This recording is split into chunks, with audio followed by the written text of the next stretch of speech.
I love you, Lord. Oh, your mercy never fails me. All my days I've been held in your hands. From the moment that I wake up until I lay my head, I will sing of the goodness of God. All my life you have been faithful. All my life you have been so, so good. With every breath that I am able, I will sing of the goodness of God. I love your voice.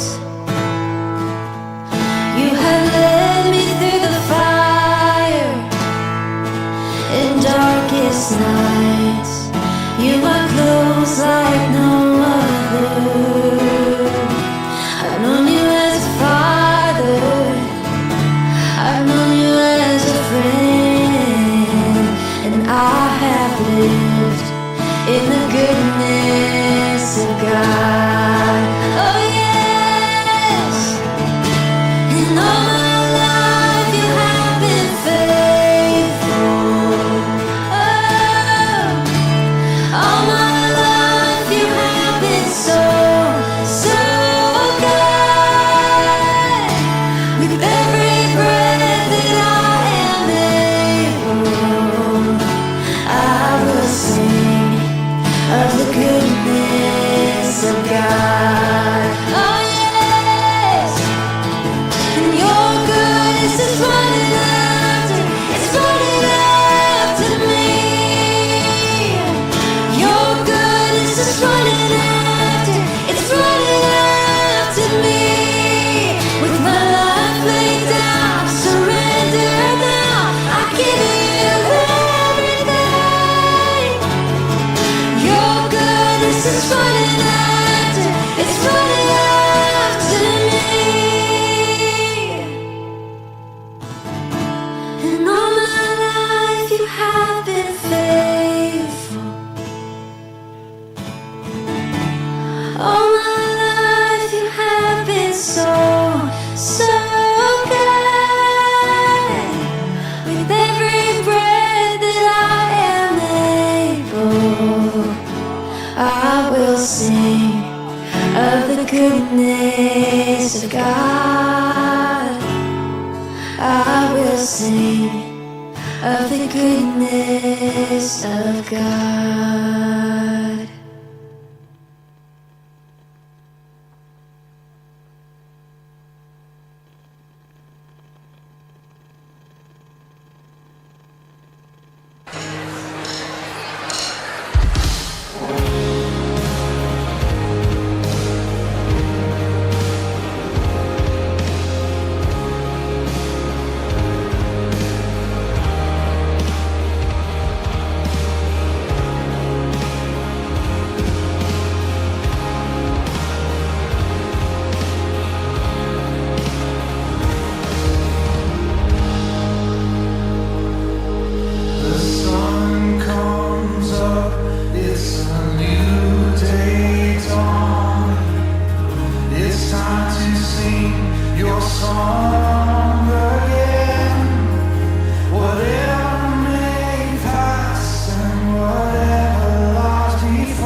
Still my soul sing your praise unending.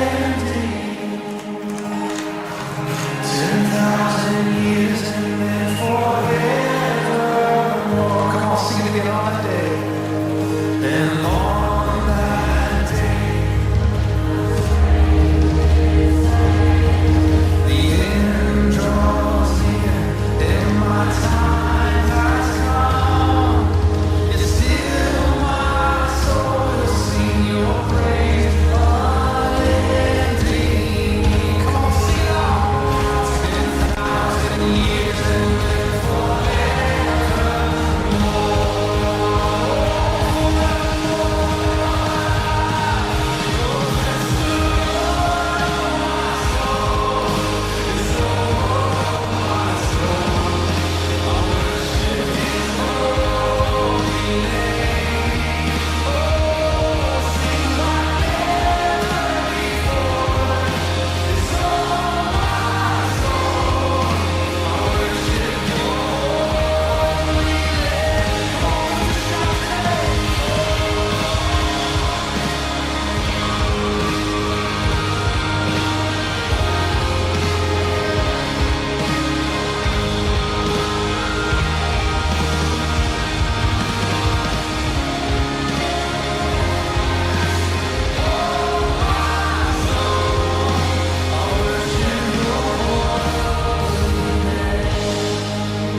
just lift up a song of thanksgiving today. Let's just bless the Lord.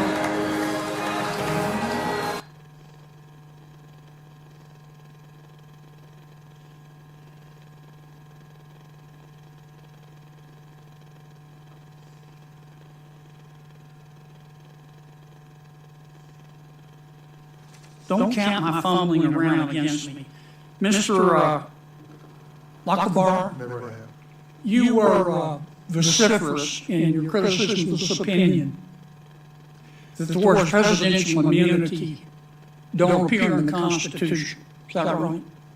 That's part of it, yes, sir. Do the words separation of powers appear in the Constitution? No, I acknowledge that there is a structure called separation. Is there any doubt in your mind that we have separation of powers in the United States Constitution? No, and I think it's important to understand what the separation of powers does and does not apply. And Right. what it does not apply, in my judgment, is the kind of immunity that the Supreme Court established here. Okay.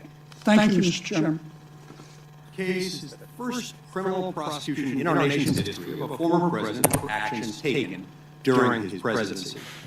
Look, we wouldn't be here today if the progressive left, after trying not once but twice to impeach President Trump, brought the first criminal prosecution of a former president in our nation's history based on acts undertaken during his presidency. Thank you. And they all celebrate the politicization of federal and, in many cases, state prosecutors when all this happened. Now, look, my colleagues on the other side of the aisle, some of them at least who we've heard from, one could argue that they made up their mind about this case long before reading the briefs, much less the opinion or even the cert petition. Just based on one name, on the name Donald Trump. The fact that the petitioner in that case was named Donald J. Trump meant that they were willing to be against whatever it is that he argued and any court ruling that maybe came down on his side. But look, all of this is part of a pattern and practice of lawfare. A mechanism by which a number of prosecutors, including many elected prosecutors who ran specifically on the platform of criminally prosecuting Donald J. Trump and have prosecuted on going after other people whose political views that they don't like. And so in this respect, it reminds me a little bit of what our colleague, Senator Chuck Schumer, did to threaten two members of the Supreme Court, Justices Kavanaugh and Gorsuch, when he went to the steps of the Supreme Court back in 2020, and he delivered this choice soundbite. Quote, "I want to tell you, Gorsuch, I want to tell you, Kavanaugh, you have released the whirlwind, and you will pay the price. You won't know what hit you if you go forward with these awful decisions." So look, the left knew their preferred outcome, in this case, based on the criminal defendant, on the petitioner before the Supreme Court, before the first arguments were made at the earliest stages. This is something that we need to look to. Now, some of my colleagues have commented today about the legitimacy of the opinion, including suggesting that it was borne out neither by a textualist nor an originalist analysis of the constitutional text in question. Professor Mascott, I'd like to start with you. Tell me what you think of that assessment, that this is somehow counter-textualist or counter-originalist for the court to have reached this conclusion regarding presidential immunity. Thanks, Senator Lee. Well, as the opinion notes, it's based on longstanding structural understandings of the constitutional system. For example, we have a concept of sovereign immunity. The government itself has a little bit, has a well of immunity. And the president, the vesting of the executive power in the vesting clause, has inherent immunity. And this is the doctrine that was recognized decades and decades ago, repeatedly by the Supreme Court, albeit in the civil context, and even during the Clinton administration and before. And it's essential to the president to be able to do his job. Not that every action he's going to take is always going to be deemed legal. There are plenty of ways to challenge actions in court, to enjoin actions, to go against the action itself, to defund actions, to impeach and convict a president, but not to subject him to criminal prosecution for doing his job. So in other words, they're not making this up. It is rooted in text. It is rooted in the structure. But there are centuries-old precedents that we rely on, some of which predate the founding of our republic. Is that right? That's correct, and in the concept of executive power itself, properly historically understood. And the President of the United States is himself the living embodiment of the executive branch. That's correct. The only individual who sits at the top alone of a branch of government. Right. And so these things were born of necessity many centuries ago, in many cases before the founding of our republic, but were understood at the time the Constitution was written. General Mukasey, when you look at what would happen if we didn't have this doctrine, even if we just didn't have this ruling, let's say if the outer perimeter category identified by the Supreme Court that seems to be attracting a lot of the scrutiny today, if that did not exist, how would that impact the American people through the route of presidential actions? In other words, if a president, let's say, for example, President Clinton, when deciding to order a military strike that happened to arise at the same time certain scandals were erupting surrounding Monica Lewinsky, if that could subject him to some type of criminal prosecution or a grant of a pardon at the same time somebody else had an interest, as you mentioned in the case of Mark Rich. What kind of impact would that have on the American people through their president if presidents had to look over their shoulder constantly in evaluating their own personal future stake in this and what could subject them to criminal prosecution? Well, in the case of the attack President Clinton authorized, which was decried by some people as a diversion, obviously the security of people would be compromised because there would be hesitation over the order to direct that attack, notwithstanding that it was designed to protect the people of the United States from foreign hostile actors. As far as the pardon, that if that was a legitimate exercise of presidential authority, the ability to grant pardons and would be itself be compromised. In other words, we would be opening up a hornet's nest. This would be a Pandora's box, to put it mildly, that we would be opening if we didn't have this. The presidency would be whittled away by repeated considerations of possible future consequences. Thank you. Senator Rono. Thank you, Mr. Chairman. I thank all of the witnesses. We have a Supreme Court majority busy overturning decades-long precedents, and so let me cite some of the better-known decisions. And I do this as illustrative of the Supreme Court's willingness to overturn precedent as well as create new precedent. For example, in Citizens United, we learned that corporations are people and opening the floodgates basically to the dark money that is flooding our elections. In Shelby County, we see the Supreme Court eviscerating a major part of the Voting Rights Act. And in Janus, the Supreme Court overturns decades-long precedent that enabled public sector unions to collect fees for even from non-members who they have to represent. Excuse me. I heard mentioning Korematsu. The thing is that the Supreme Court, when the Supreme Court makes a decision, even if it's wrong, it can stand. And the Korematsu decision stood until 2018.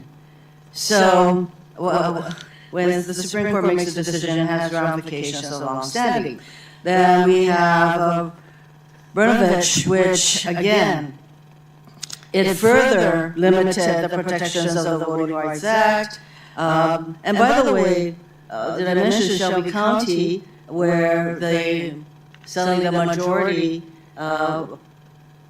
decided that to eviscerate, as I said, the Voting Rights Act, and soon thereafter, 13 states passed all kinds of voter suppression laws, and under Brnovich, they went even further. In a more recent case, Bruin, the Supreme Court again decided that to sustain gun safety laws, they should look to precedents going back to 1791. And of course, we have the Dobbs decision, which... Thank you, Mr. Chairman. The nub of the Democrats' argument today is that the concept of presidential immunity is somehow unprecedented, is somehow remarkable. That claim is utterly ahistorical and disconnected from the entire constitutional history of the Republic. General Mukasey, before 2023, how many times has the President of the United States been indicted? None. Before 2023, how many times has the former President of the United States been indicted? None. In the last 2 years, how many times has President Donald J. Trump been indicted? 4 times, I believe. Now, many presidents of both parties have engaged in controversial actions, and yet none of them have been indicted. Let me ask you, General Mukasey, if a private citizen were to erect an internment camp and to forcibly kidnap American citizens, to single them out because of race, and to imprison them based on their race, would that private citizen be subject to criminal prosecution? Would. When President Franklin Delano Roosevelt did the exact same thing and erected Japanese internment camps, was FDR prosecuted? He was not. Let me ask you, similarly, if a private citizen were, say, to detonate a nuclear weapon over a city and kill over 140,000 people, and then if that private citizen a few days later detonated another nuclear bomb over another city and killed 75,000 people, could that private citizen be criminally prosecuted? He would. Was President Harry Truman prosecuted for detonating nuclear weapons over Hiroshima and Nagasaki? All right, how about this? If a private citizen launched a weaponized drone and killed a United States citizen, could that private citizen be criminally prosecuted? He would. Was President Barack Obama criminally prosecuted when he killed United States citizens using drones without notice and without due process? He was not. Although, as far as due process is concerned, I believe the comment of my successor to that question was that Anwar al-Awlaki got, quote, all the process that was necessary. Well, although I suspect he might disagree with that assessment, were he able to present his case. Right. All right. Let's contrast that with the rules that govern other federal officials. You were a judge for 19 years. As a federal judge, did you have immunity from your official acts? My official act, yes. Do federal prosecutors have immunity from their official acts? They do. Now, the distinction between official acts and personal acts is not a terribly shocking distinction under the decision of Trump versus the United States. If any president walks on the sidewalk and just shoots a citizen, is that president liable to be prosecuted? He is. How about this? If the president steals funds from his campaign, does that president face criminal liability? He does. How about this? If a president sexually assaults, let's say, an intern in the Oval Office, is the president subject to criminal prosecution for that? He could be. So that distinction, again, is not a shocking distinction. The Founding Fathers vested the executive power in a single president of the United States. What we have seen in the last 2 years is we have seen Democrats deliberately weaponizing the Department of Justice and our legal system to target their political opposition. It is not an accident that every indictment against President Trump was brought by a Democrat and was brought after he announced his campaign for President of the United States. Understand the target of those indictments was not ultimately President Trump, it was the voters. It was prosecutors who were terrified that the voters would choose to re-elect President Trump. One of the great things about the United States is we're not a banana republic. Since 2000, the nation of Pakistan has had 6 former prime ministers prosecuted and convicted. Brazil has had 3 former presidents arrested and imprisoned. Last year, Nicaraguan President Daniel Ortega arrested, charged, and imprisoned 40 political opponents. General Mukasey, you are Attorney General of the United States. Is it the proper role of the Department of Justice to prosecute and target the political opponents of whoever happens to be President of the United States? It is most assuredly not. Thank you. Senator Blumenthal. Senator Kennedy. Thank you, Mr. Chairman. Thank you for being here. Professor Mascott, this case that we're talking about, Trump v. United States, it was before the United States Supreme Court because the Biden administration decided to criminally prosecute former President Trump. Is that correct? Yes, Senator. And in fact, President Biden's lawyer actually asked for expedited review and an expedited decision by the Supreme Court. Is that correct? Yes, the prosecution would have found expedited review helpful. When the court handed down its opinion, well, strike that. The title of our hearing is, quote, "When the President does it, that means," and Chairman Durbin explained what he meant by that, but I just want the record to be clear. Did the Supreme Court, in its opinion, ever say, quote, "When the President does it, that means it's not illegal"? No, that doesn't appear to be. All right. At the oral argument of this case, President Biden's lawyer actually conceded, did he not, that core functions of the president should have absolute immunity? Yeah, I do think there's agreement that core functions should have. In fact, President Biden's lawyer said, quote, "Core functions can't be regulated at all." That's correct. Close quote. Yes. Okay. What is forum shopping? Forum shopping is the act of trying to find a court that you think is going to rule favorably to you. Does it go on in the United States? Many folks think that it does. Yeah. It does. It's hard to stop. Let's just stipulate for a moment that America's withdrawal from Afghanistan was not a model of efficiency. People died, including Americans. Can you imagine a scenario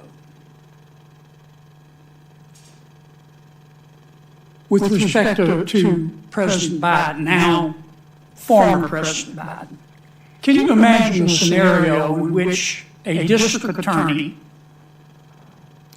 in a jurisdiction that repeatedly voted overwhelmingly against President Biden and whose voters did not like President Biden? Can you imagine a scenario in which an ambitious district attorney, after President Biden's out of office, could bring a charge against former President Biden for criminal negligence and the death of Americans? Can you imagine that? Well, Senator, that would be very troubling, and so that's one of the things. But can you imagine that happening? I could imagine district or attorneys wanting to bring such an action forward. I mean, now that we've decided that former presidents can be prosecuted, this current case before us is the first instance, but I fear it's not going to be the last. Now, let's suppose this ambitious district attorney in an anti-Biden jurisdiction or venue decided to prosecute former President Biden, which I think would be a mistake. But he meaning former President Biden, would have to defend himself, wouldn't he? Yes, And suppose he won, he'd still have to pay his lawyer, wouldn't he? that's true. Are lawyers cheap? Only those of us who teach. No, strike that. I know they're cheap. Are they inexpensive? No, they're not. So President Biden could spend millions of dollars, That's true. even if he won. Yes, sir. Now, let's suppose after that trial was finished, another ambitious district attorney in another venue or another jurisdiction decided to do the same thing. And then another.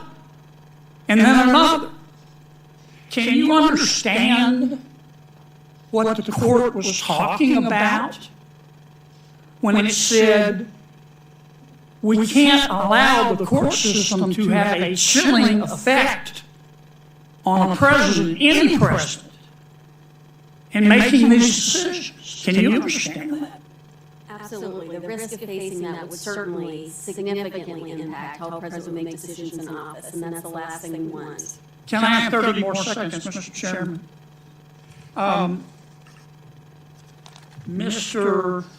I don't want to mispronounce your name, sir.